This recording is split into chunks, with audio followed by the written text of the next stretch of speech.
Germany and the coronavirus. In a big city like Berlin, the infectious agent might be lurking anywhere, invisible to the naked eye, but potentially deadly. So far, there's no sign of widespread panic here.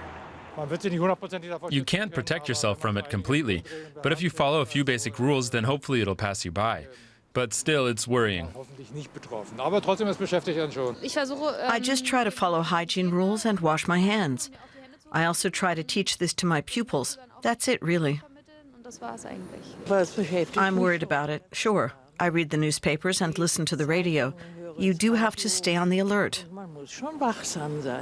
How has Germany been able to maintain a low death rate in this coronavirus pandemic? As in the other European countries, COVID-19 has also hit Germany quite a heavy blow. As of figures till 4th of April 2020, the country had more than 92,000 confirmed infections. This figure was more than all other countries, excepting USA, Italy and Spain, even overtaking the source nation China. However, with 1,295 deaths, as on 4th of April, Germany's fatality rate was just 1.4%. When compared to the other severely hit countries, the figures look like this. As on 4th April 2020, Italy had a fatality rate of 12%. Spain, France and Britain all had around 10%. China was at 4%. United States had a fatality rate of 2.5%. South Korea had 1.7%. And Germany, for that matter, had 1.4%. The point to note here is that South Korea had been hailed by all as being able to flatten the curve with their proactive testing and tracking model. Germany had been able to restrict their fatality rate even lower to South Korea. So what did Germany do differently to control their fatality rate at such low percentage? As per experts, there are quite a few reasons for this achievement, which can be considered as a combination of statistical advantages and some really efficient proactive approach which the country has adopted in handling the pandemic. It is a stroke of good fortune for Germany that the average age of those infected by the virus is lower than in many of the other nations which got affected.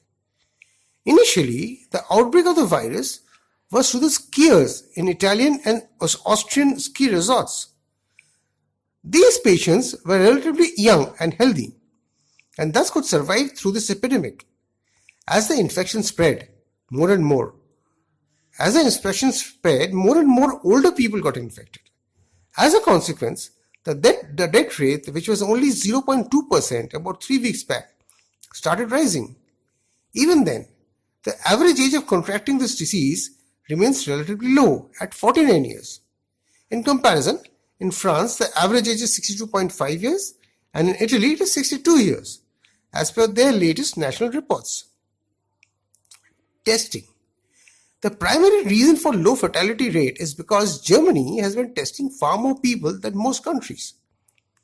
It implies that they detect more people with few or no symptoms, increasing the number of COVID-19 positive cases, but not the number of fatalities. This automatically brings down the fatality rate on paper. Germany is now conducting around 350,000 COVID-19 tests per week, much more than any other country in Europe. Consequent to this early and widespread testing, it facilitated the German epidemiologists and virologists for much faster treatment of the patients at almost the nascent stages of infection. The other significant factors that have kept the number of deaths in Germany relatively low are the availability of plenty of intensive care beds and a trusted government whose social distancing guidelines are widely observed. Around the middle of January, when most of the Germans had not even given any serious consideration to this virus, Charité Hospital in Berlin had already developed a test and also posted the formula online. As a result, by the time the first case of the virus attack in February, most laboratories across the whole of Germany had been able to build their own stock of test kits. In the words of Dr. Christian Drosten, chief virologist of Charité Hospital, whose team had developed the first test, the reason why we in Germany have so few deaths at the moment compared to the number infected can be largely explained by the fact that we are doing an extremely large number of lab diagnoses. As per Professor Heinz-Georg Krauschlich, head of virology of the University Hospital of Heidelberg, when I have an early diagnosis and can treat patients early, for example, put them on a ventilator before they deteriorate, the chance of survival is much higher. Medical staff, who are generally at a greater risk of contracting and spreading the virus, are regularly being tested in a planned manner. Some hospitals are also doing block tests, using the swabs of 10 staff members, following up with individual tests only if there is a positive result in the block. By the end of April 2020, health authorities have planned to roll out a large-scale antibody study, testing random samples of 100,000 people across Germany every week to gauge where immunity is building up. One major point which has facilitated large-scale testing is that the tests are being done free of cost to the patients. It is quite understandable that a young person with no health insurance but having a bad cough is unlikely to go to the doctor and thus will risk infecting many more people. Corona taxis.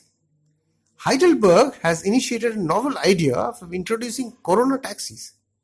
The concept is that medics outfitted in protective gear drive around the empty streets of Heidelberg, Germany. They keep checking on patients who are at home 5 or 6 days into being sick with the coronavirus. They take a blood test, look for signs that a patient is about to go into steep decline. They might suggest hospitalization, even to a patient who has only mild symptoms. The chances of surviving that decline are vastly improved by being in a hospital when it begins. Tracking and contact tracing. Testing, tracking and contact tracing were the strategy that gave South Korea the success in getting a relatively better control over the virus. Germany caught on to this formula fast enough, after however getting it wrong in the initial stages. Robust public health care infrastructure. To tackle the rapidly growing tentacles of the COVID-19 virus, Germany was quick to expand on their already robust intensive care capabilities. In January, Germany had around 28,000 intensive care beds equipped with ventilators, or 34 per 100,000 people. In comparison, the rate in Italy was 12 and Netherlands it was only 7. As of now, Germany has 40,000 intensive care beds to take on the fight against coronavirus. Germany has so much capacity now that they are accepting patients even from Italy, Spain and France. Some experts are optimistic that the measures for social distancing which are being followed might be able to flatten the curve enough so that Germany's healthcare system is able to tide over this crisis without feeling any scarcity of life-saving ventilators. Strong, proactive government decisions.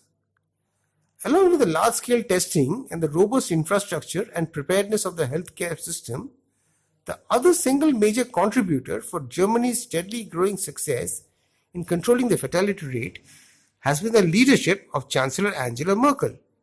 The Chancellor has been constantly communicating clearly but firmly throughout this crisis as she imposed ever stricter social distancing measures all across the country. These strict restrictions and unrelenting monitoring has been crucial in slowing the spread of the pandemic, which in the initial stages threatened to go out of hand. Thank you.